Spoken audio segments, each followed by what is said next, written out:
The Los Angeles Lakers have had a busy offseason that have people talking, making some serious moves, adding former Defensive Player of the Year, Marcus Smart. Splits the defense, soars, and blocked! Oh, what a block, but right there, Nance puts it back in. LeBron with a full head of steam. Brought in Deandre Ayton to shore up the front court, grabbed Jake LaRavia, who could be that 3-and-D piece they've been missing, and a promising rookie to fill out the rotation. On paper, it's a great supporting cast. But here's the thing, LeBron is about to turn 41 years old. The Western Conference might be the most stacked it's ever been, and when you really start digging into this roster, there are some legitimate questions about health, chemistry, and whether all these pieces actually fit together. So the question is, are they good enough to matter? Or are we witnessing another experiment that's destined to fall short when it matters most? After a pretty uneventful start to free agency, the Lakers suddenly hit the gas and started making moves with purpose. What began as free agency radio silence quickly turned into a calculated retooling effort built around two generational playmakers, Luka Doncic and LeBron James. By Luka Doncic. Oh, what a pass! Doncic, perfection. The first addition was Jake LaRavia, coming over from the Kings on a 2-year, $12 million deal. Next came the headline move. After a contract buyout in Portland, the former #1 overall pick finds himself in purple and gold. And while Ayton hasn't quite lived up to the superstar ceiling people predicted back in 2018, he has averaged a double-double every season of his career. But the Lakers weren't done. Shortly after, the Lakers landed Marcus Smart on a 2-year, $11 million contract after his buyout with the Wizards. And to top things off, they added youth and athleticism, and Adu Thero, the 36th pick in the draft, originally selected by Brooklyn. Altogether, the Lakers have assembled a roster that blends experience, defensive grit, and athleticism. On paper, this version of the Lakers looks much stronger than last year's, but climbing into the upper tier of the Western Conference requires more than just talent. It requires chemistry, health, and consistency. The Lakers have the pieces, now it's all about how they fit together. But now, in the NBA, it doesn't matter how deep your bench is or how many savvy vets you stack around the edges. Every championship run begins and ends with your core. And for the Lakers, that core now revolves around Luka Doncic and LeBron. After years of trying to squeeze another title out of the LeBron-Anthony Davis duo, LeBron alley-oop AD! That was pretty nice. Three-pointer by Anthony Davis. It's good! the Lakers hit the reset button in a bold way, trading for Doncic and signaling a new direction. This wasn't just LeBron's team anymore, it was Luka's too. But Luka's first stretch in LA didn't exactly feel like the arrival of a new era. He looked slightly out of rhythm, whether it was the lingering injuries or just adjusting to a new system and new city. Luka didn't seem fully like himself. Even so, he still managed to put up Luka numbers. Luka still driving, spins, turns, lays it up and in. Beautiful move by Luka. 28.2 points, 8.1 rebounds, 7.5 assists, and 1.6 steals over 28 games, while shooting 43.8% from the field and 37.9% from deep.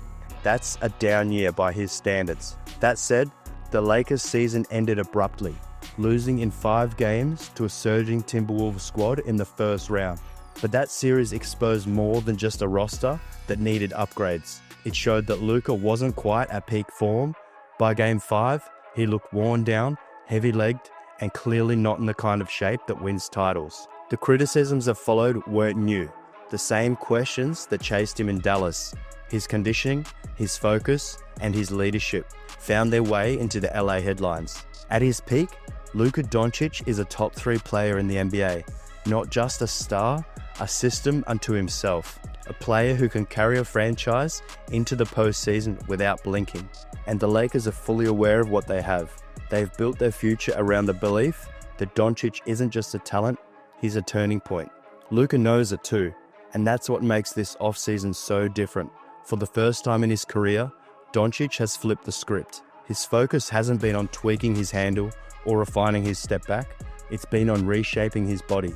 Photographs have shown a noticeably leaner and more locked-in Luka, with reports confirming a full-scale overhaul in his training and diet.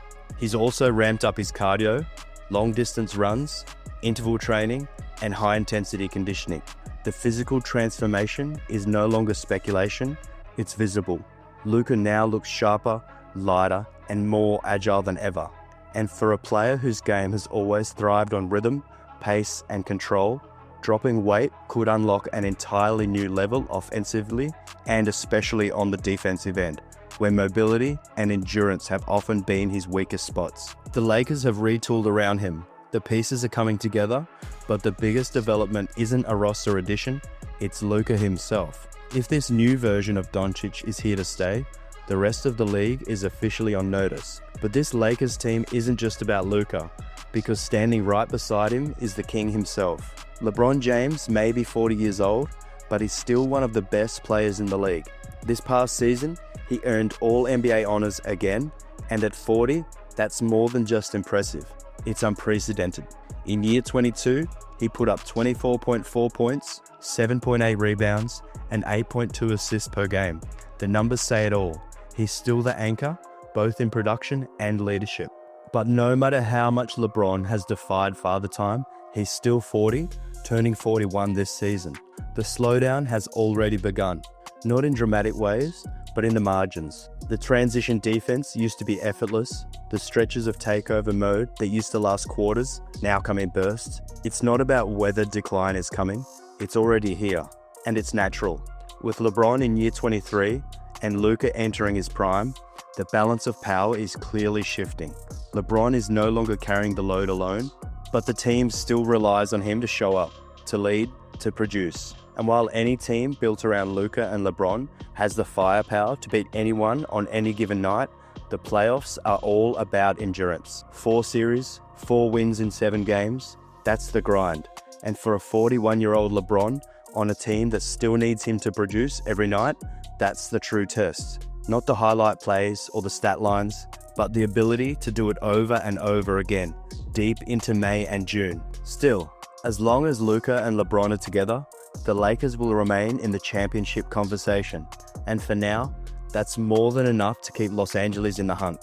And speaking of building a contender, supporting pieces matter just as much as the stars, which is why the Lakers didn't just sit back, they went out and got Marcus Smart. 3 years ago, Smart was at the peak of his powers. 2022 Defensive Player of the Year, the first guard to win the award in nearly 3 decades, but since then, he's struggled. Not just to reach that level again, but to stay on the floor. Over the past 2 seasons, Smart has averaged just 23.8 minutes per game across 54 appearances. That's barely 2/3 of a season's worth of action. He put up 11 points, 3.6 assists, and 1.5 steals per game on 41.1% shooting from the field and 33.1% from deep. Solid, but not game-changing. But his short stint with the Wizards told a slightly different story. In 15 games, Smart posted a career-high 18 points per 36 minutes, and his three-point shooting climbed to 39.2%, the best mark of his career. A small sample size, but it hinted at what a locked-in Marcus Smart could still bring to the table. And for the Lakers, he feels a very real need. After losing Dorian Finney-Smith to Houston, LA was left without a true point-of-attack defender. That's where Smart steps in. Even now, he's still one of the best on-ball defenders in the league, capable of taking the toughest perimeter assignments night in, night out. Offensively, he's never been a knockdown shooter, but playing alongside Luka and LeBron, 2 of the best offensive minds in basketball, means Smart will get the cleanest looks of his career. Add in his underrated playmaking, and suddenly, the Lakers have a defensive stopper and a secondary creator who can run sets when needed. There's also the intangibles. Smart is a respected voice in any locker room. He brings grit, toughness, and accountability, qualities that championship teams need when things get tough in March and April. Of course, there's still the injury concern. Smart has only played 54 games over the past 2 seasons, mostly due to hand and ankle injuries, but these aren't the kind of injuries that usually linger long term.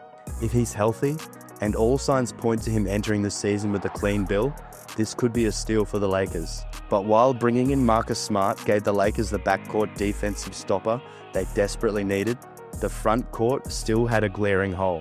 After the blockbuster deal that brought in Luka Doncic and sent Anthony Davis the other way, the Lakers entered the playoffs thin at the 5, and by the time they faced the Timberwolves, it showed. There was no real answer inside, no rim protection, and no size to battle it with elite bigs like Julius Randle and Rudy Gobert. So, as the offseason began and Ayton finalized a buyout with the Trailblazers, it didn't take long to connect the dots. The Lakers needed a big, Ayton was available. The fit made too much sense, and soon enough, they got their guy. But make no mistake, this move comes with risk. Ayton has yet to live up to the massive expectations that followed him into the NBA. He wasn't the franchise cornerstone Phoenix hoped for, and in Portland, he struggled to lead or anchor a rebuilding squad. He's never quite made the leap from talented starter to full-fledged star. Still, Ayton is only 26, and the player he is right now is already a clear upgrade over anything else the Lakers have in the front court. This past season, he averaged 14.4 points, 10.2 rebounds, and 1 block per game. Those numbers won't jump off the page, but they speak to a baseline level of production that's tough to find, especially from a free agent center. Plus, he's already battle-tested, and that playoff experience matters. Ayton was the starting center during the Suns' 2021 finals run, logging heavy minutes in pressure moments and even playing a key role in knocking the Lakers out of the first round that year. LA saw what he was capable of firsthand. Right away, Ayton gives the Lakers something they've been missing for a while, a legit short roll threat. In pick and roll actions last season, Ayton shot 58.2% and scored 1.13 points per possession, which placed him in the 57th percentile league-wide, and that's with Portland's young, inconsistent ball handlers. With Doncic and LeBron feeding him clean looks, those numbers are expected to rise. He also checks the most basic but essential box for a modern NBA center, lob-catching ability. Ayton stands 7'1", with a 7'6" wingspan and a 43.5-inch vertical leap. When he's locked in, he gets up and down the floor with ease and plays above the rim better than most bigs in the league. In just 47 games with the Blazers, Ayton converted 51 alley-oops, a number that should spike in LA with Luka spoon-feeding him dimes. There's more to his game than just rolling and finishing. According to NBA tracking data, Ayton hits 45.8% of his mid-range jumpers, ranking 4th among centers with at least 1 attempt per game. That kind of range turns pick and pops into real threats and forces opposing bigs to step out of the paint, opening up driving lanes for everyone else. On the defensive end, Ayton brings size without sacrificing too much mobility. He's listed at 250 pounds, big enough to hold his own in the post, but agile enough to switch and stay in front of small players on the perimeter. And one underrated part of his game is how well he crashes the offensive glass. After the Davis trade, the Lakers lost their best offensive rebounder. AD averaged 2.6 per game, but Ayton gave Portland 3.1 offensive boards per night, ranking 5th among all centers playing at least 30 minutes per game. Skill-wise, there's no doubt. Ayton remains one of the most offensively gifted bigs in the league, but the real story is in the gap between what he can do and what he actually does. The criticisms that have followed him from Phoenix to Portland are always inconsistency and a lack of effort on a nightly basis. But health has also played a big part. He missed 42 games last season, including the final stretch with a calf strain. In total, Ayton has played 63 or more games just 3 times in 7 years, with recurring ankle, back, and knee issues limiting his availability. Still, the most encouraging part of this entire gamble is that so much of it is in Ayton's hands, setting solid screens, rolling with force, contesting shots, staying locked in.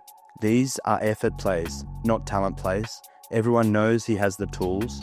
Now it's all about doing it consistently, because this might be his last shot to rewrite the narrative. That said, LA also saw arguably their best 3-and-D wing, Dorian Finney-Smith, depart in free agency to sign with Houston. That left another gap the Lakers needed to plug, and they quickly turned to free agency again, this time identifying former Kings man Jake LaRavia as the one to fill it. Let's be honest, LaRavia isn't the kind of blockbuster move or the kind of name that headlines the Lakers off-season, but there's still something there. LaRavia is a versatile defender. He has the strength to guard fours, the quickness to keep up with threes, and he's coming off a breakout year from deep. After shooting 33.8% and 30% from beyond the arc in his first 2 seasons, he knocked down 42.3% of his threes last year with the Kings. And now, playing next to Luka Doncic and LeBron James, he's going to get even better looks as he shot 45.5% on wide open threes last season. Shot creation isn't his strength, but that's not a problem, as LaRavia just needs to do what he does best: defend and hit open shots. He may not be a flashy signing, but he's a smart one. A low-cost, high-upside complementary piece who fits what the Lakers need. But the front office didn't stop there. They also added more youth and athleticism by acquiring the draft rights to Adu Thero in a 7-team trade. Standing 6'8" with a 7-foot wingspan, Thero played his final college season at Arkansas and averaged 15.1 points, 5.8 rebounds, 1.9 assists, and 1.6 steals per game while shooting 54.5% from the field. He's a strong slasher, a high-motor athlete, and a threat on the offensive glass. With his size and athleticism, he fits the mold of a modern NBA forward, able to play in small ball lineups, finish above the rim, and attack in transition. His main weakness is his shot making. He made just 28.4% of his threes in college and hasn't shown much to suggest he's ready to stretch the floor yet. But if he figures that part out, his length and defensive versatility could make him an ideal 3-and-D wing. For now, Thero is likely headed to the G League, but the tools are there for him to work his way up the depth chart over time. Though there's still work to be done this offseason, it's already interesting to assess where the Lakers stand in a stacked Western Conference. At the end of the 24-25 season, the Lakers were firmly in the second tier of contenders. But with several teams reloading and upgrading their rosters, there's now growing uncertainty about the Lakers' staying power in a conference increasingly dominated by rising powers. The Oklahoma City Thunder are setting the standard. The Houston Rockets are younger, deeper, and just had an impressive offseason. The Denver Nuggets still have the league's best offensive player in Nikola Jokic and have made some impactful moves. Even the Lakers' neighbors, the Clippers, had been aggressively reshaping their roster. Yes, for all the talk about their flaws last season, what really sank the Lakers against the Timberwolves was depth. That series felt like watching a rerun from Game 3 to Game 5. The Lakers simply ran out of steam. But this offseason has helped change that. The roster is now deeper, Luka Doncic is in shape, LeBron James looks rejuvenated, the defense is tougher, with Smart in the fold, and Ayton provides reliable size and presence in the paint. The Thunder, Denver, and the Rockets might still be the favorites, but the Lakers aren't far behind. They may not be a super team, but they've got the star power. And if the main guys stay healthy, they won't just be in the mix, they could be positioned to make a legitimate title run in 2026. So, the Lakers might not be the favorites, but any team with Luka and LeBron, backed by a legitimate supporting cast, can't be overlooked. Still, their success will hinge on health, chemistry, and whether these new pieces truly click. This could be the start of something special, or just a one-year experiment waiting to fall apart. Where do you rank the Lakers in the West? Are they truly contenders, or still a step behind the elite? Drop your thoughts in the comments. And if you haven't already, be sure to like this video, subscribe, and turn notifications on. We're just getting started.